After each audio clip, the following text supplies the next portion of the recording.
राज्यसभा सांसद रामजीलाल सुमन ने सोमवार को भाजपा और उससे जुड़े संगठनों पर तीखा हमला बोला। उन्होंने कहा कि जो सबसे बड़े गौ हितैषी बनते हैं वही इसके सबसे बड़े कातिल हैं।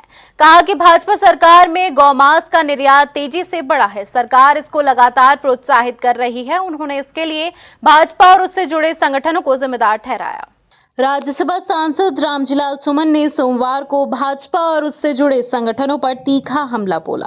उन्होंने कहा कि जो सबसे बड़े गौ हितैषी बनते हैं वही इसके सबसे बड़े कातिल हैं। कहा कि भाजपा सरकार में गौमांस का निर्यात तेजी से बढ़ा है, सरकार इसको लगातार प्रोत्साहित कर रही है। उन्होंने इसके लिए भाजपा और उससे जुड़े संगठनों को जिम्मेदार ठहराया। समाजवादी पार्टी के राष्ट्रीय महासचिव और राज्यसभा सांसद रामजीलाल सुमन ने संजय पैलेस में पत्रकारों से बातचीत करते हुए कहा कि पिछले 11 वर्षों में सबसे ज्यादा गौमांस का निर्यात भारत से हुआ है। भारत ने बीफ निर्यात में अमेरिका को भी पीछे छोड़ दिया है। कहा कि देश में 74 बड़े बूचड़खाने हैं। उन्होंने आरोप लगाया कि देश में इनमें 9 बड़े बूचड़खाने के संचालकों का करीबी रिश्ता आरएसएस और भाजपा से है। कहा कि भाजपा की ओर से गौमांस कारोबार को प्रोत्साहित किया जा रहा है।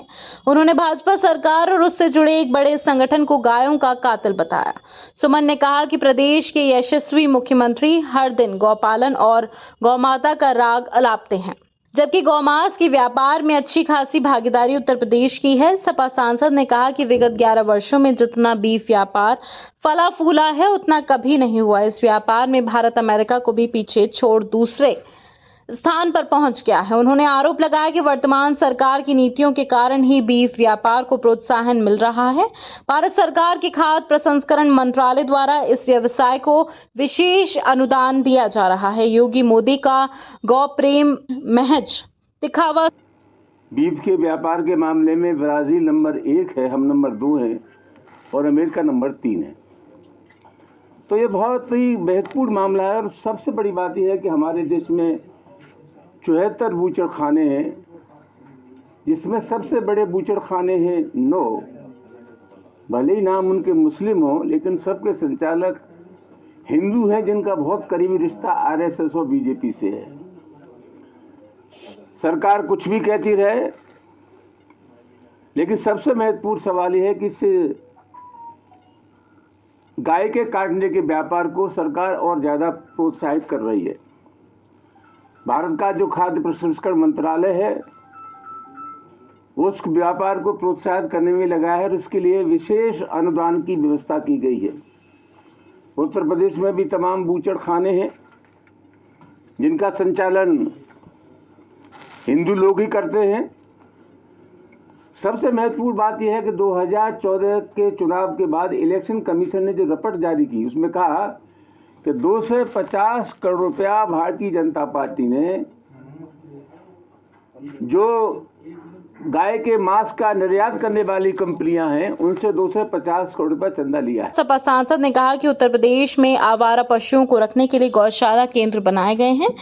उसमें पशु चारे के नाम पर पहले 30 अब रुपए 50 प्रतिदिन प्रतिवर्ष प्रति पशु दिए जा रहे हैं। उन्होंने सवाल किया कि भला 50 में किस गौवंश का पेट भरा जा सकता है। यही वजह है कि भूख से हजारों गाय दम तोड़ती हैं, उन्हें वही जेसीबी से गड्ढा खोदकर दफन कर दिया जाता है। उन्होंने कहा कि योगी और मोदी का गौ प्रेम मात्र दिखावा है, इसके लिए धंधा प्रथम है और धर्म बाद में है।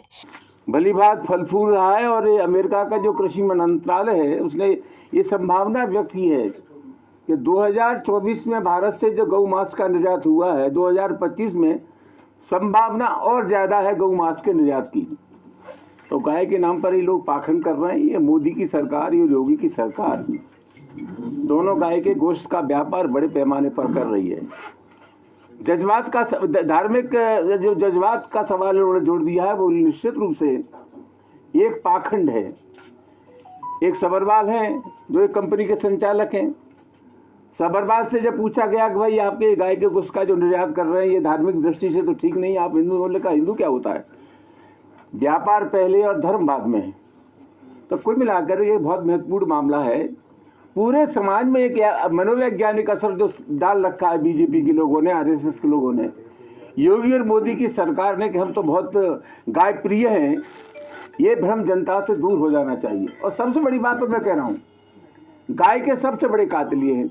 बीफ कंपनियों से भाजपा ने किया कि करोड़ों का चंदा। सभा सांसद सुमन ने कहा कि 2014 के निर्वाचन आयोग की वित्तीय रिपोर्ट के अनुसार भाजपा ने गौमांस निर्यात करने वाली बीफ कंपनियों से 250 करोड़ का चंदा लिया था। जिन बीफ कंपनियों से भाजपा ने चंदा लिया उनमें फिगो रिफिको, एलाना फिकिरियो कस्बा और इंडांग्र फूडर्स लिमिटेड शामिल हैं। उन्होंने कहा कि एक आधिकारिक रिपोर्ट के मुताबिक 2024 में बीफ कंपनियों से भाजपा ने 550 करोड़ का चंदा लिया।